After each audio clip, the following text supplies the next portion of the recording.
Hello everyone, welcome to my YouTube channel. अगर आप geography net set या फिर फर्स्ट ग्रेड की तैयारी कर रहे हैं तो 100% ये वीडियो आपके लिए इम्पोर्टेंट होगा, क्योंकि जो एक इंडियन ज्योग्राफी का बहुत ही इम्पोर्टेंट टॉपिक है राजस्थान भारत की कृषि। जब हम भारत की कृषि पढ़ते हैं तो हमें डायरेक्ट इनडायरेक्ट रूप से हरित क्रांति को पढ़ना ही पड़ता है, चाहे ये हमारे सिलेबस में इंक्लूडेड हो या फिर ना हो। ठीक है, इसमें से क्वेश्चन 100% आता है। आज मैं मात्र 5 मिनट की वीडियो में आपके लिए भारत की हरित क्रांति में से सभी इंपॉर्टेंट फैक्ट्स को लेकर आई हूँ। चलिए आइए देखते हैं। हरित क्रांति शब्द का सर्वप्रथम प्रयोग किसने किया? यूएसए के द्वारा किया गया, डॉक्टर विलियम वार्ड द्वारा। ठीक है, और विश्व में हरित क्रांति के जनक किसे माना गया? नॉर्मन बोरलॉग को। भारत में हरित क्रांति के जनक एमएस स्वामीनाथन। और भारत में हरित क्रांति की शुरुआत कब हुई? ठीक है, 1966-67 में। विश्व स्तर पर हरित क्रांति का प्रारंभ किसके द्वारा किया गया? रॉक फेलर फोर्ड फाउंडेशन के द्वारा। कब? 1950 में मैक्सिको में। किसके निर्देशन में? नॉर्मन बोरलॉग के निर्देशन में। ठीक है, और जैसे कि भारत में हरित क्रांति कब हुई? 1966-67 में। स्टार्टिंग में हरित क्रांति की ऐसे माने कि ज़रूरत ही क्यों पड़ी? ज़रूरत इसमें इसलिए पड़ी कि जैसे ही भारत देश आज़ाद हुआ तो जनसंख्या बहुत ही तीव्र गति से बढ़ी। तो जनसंख्या तो इतनी बढ़ी, परंतु हमारे देश का शोषण इतना हो चुका था कि संसाधन बहुत कम थे।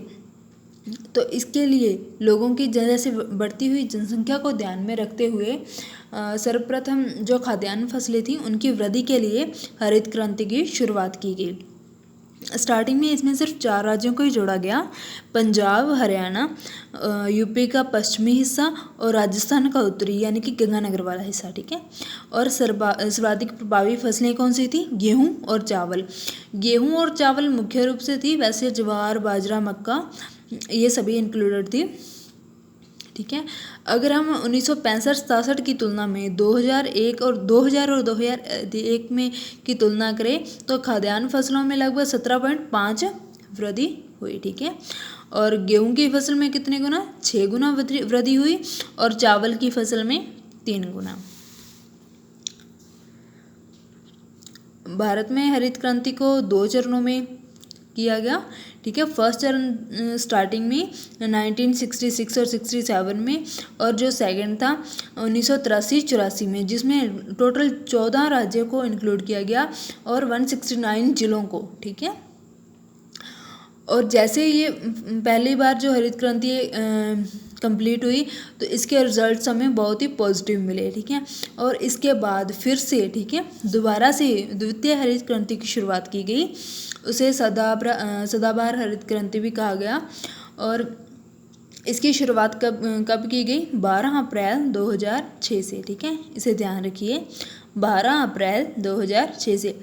इसकी सुझाव था वो सेकंड हरित क्रांति का, वो किसके द्वारा किया गया? डॉक्टर APJ अब्दुल कलाम ने। और इसकी आवश्यकता ही क्या थी? ठीक है, पहले जैसे हरित क्रांति के लिए बहुत ही जैसे केमिकल युक्त खाद या फिर स्प्रे की यूज़ किया गया, उन सभी को जो कमियां थी, ठीक है, जो भूमि को होने वाले नुकसान थे उनको ध्यान में रखते हुए ये दोबारा से शुरुआत की गई। और जिसमें लगभग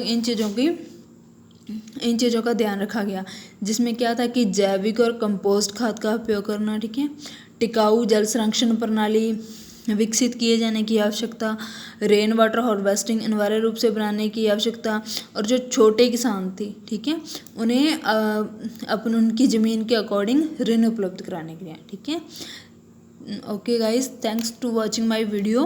please support me and share, like, subscribe please. और आई थिंक इसमें से अब क्वेश्चन बाहर नहीं जाएगा। Please repeat again and again.